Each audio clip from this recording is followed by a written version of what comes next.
আমরা সবাই মিলে ভিন্ন ভিন্ন শ্রেণী, পেশা, বয়স এইসব বাদ দিয়ে আমি বলি যে কথাটা একদম এক সুরে। এবং এখানে অনেকেই একটা কথা বলার চেষ্টা করে যে নারীদের জন্য আলাদা কোনো দিবস প্রয়োজন নাই, কিন্তু আমি মনে করি যে দিবস প্রয়োজন আছে।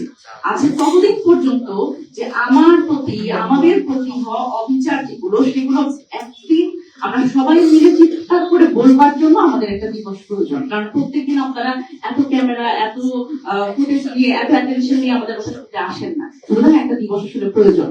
আপনাদের সকলকে নারী দিবসের শুভেচ্ছা এবং জাতীয় নাগরিক পার্টির পক্ষ থেকে অসংখ্য শুভেচ্ছা।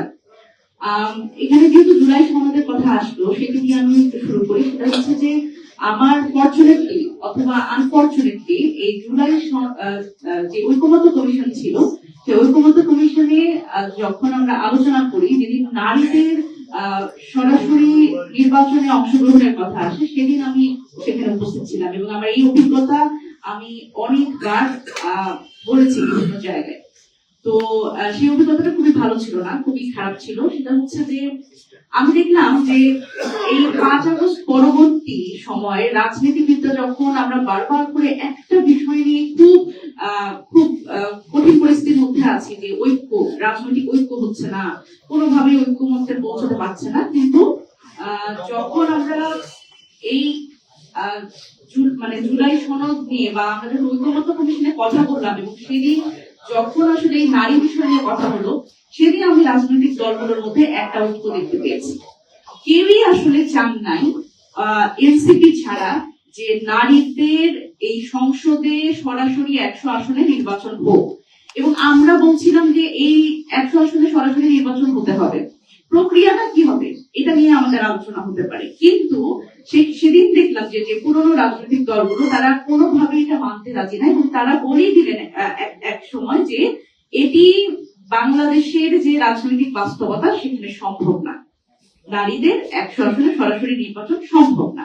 সুতরাং এই যে দেখেন এখন বিরোধী দল, সরকারি দল নানান কথা আসছে, কিন্তু এই বিষয়ে কিন্তু তারা ঐক্য ছিলেন, তাদের ঐক্য ছিল। সুতরাং এখানে ঐক্যমত্য হতে তাদের কিন্তু অসুবিধা হয় নাই, কারণ কেউই আসলে সংসদে নিজেদের পরিবার, স্বজনপ্রীতি এবং যোগ্যতা অনুযায়ী, যোগ্যতা বিবেচনা করে নারীদের কিন্তু আসলে সংসদে নিয়ে যেতে চান না, বরং তারা এখানে প্রায়োরিটি দেয় যে কে কাকে আসলে নমিনেশন দেওয়া হলো না, তার আত্মীয়, তার স্বজন, তাকে আসলে কম্পেনসেশন হিসেবে এই সংসদে প্রতিনিধিত্ব করবার সুযোগ করে দেওয়া। এবং এর ফলশ্রুতি কিন্তু আমরা গত 17 বছর দেখেছি, সংসদে গান হয়, কবিতা হয় এবং অনেক কিছু হয়, নাটক হয়, সবকিছু হয়।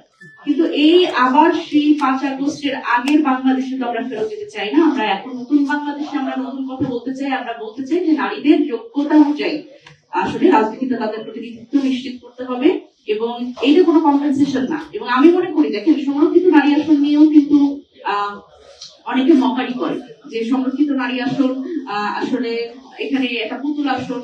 আমি নিজেও মনে করতাম, কারণ আমাদের সংস্কৃতি তাই বলে। কিন্তু দেখেন, সংরক্ষিত নারী আসলেও যদি আপনারা দল থেকে যোগ্যতা বিবেচনায় কেপাবল মানুষটাকে পাঠাতে পারেন, সে তো সংসদে নিরপেক্ষ কথাটা বলবে।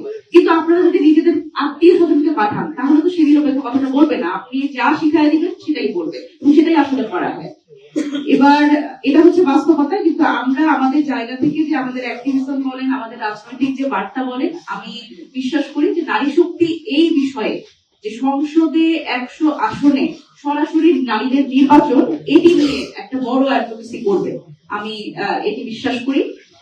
এবং এখন আমি যদি একটু আজকের প্রসঙ্গে আসি, সেটা হচ্ছে এই কথাগুলো বলা হয়ে গেছে যে দেখেন, পোশাক, বয়স, এগুলো কোনো কিছুই আসলে ম্যাটার করে না নারীর প্রতি যে সহিংসতা, কন্যা শিশুর প্রতি যে সহিংসতা, সেগুলোর জন্য আমরা এখানে আসলে দেখেন একটা কথা কিন্তু আলোচনা উঠে এসেছে, পরিণামা খুব গুরুত্বপূর্ণ ভাবে বলেছেন যে আমরা কিন্তু দেখেন তনু থেকে শুরু করে তনু, আসিয়া, আমেনা, তাহিয়া, সবগুলো নাম কিন্তু আমরা জানি, আমরা মুখস্থ।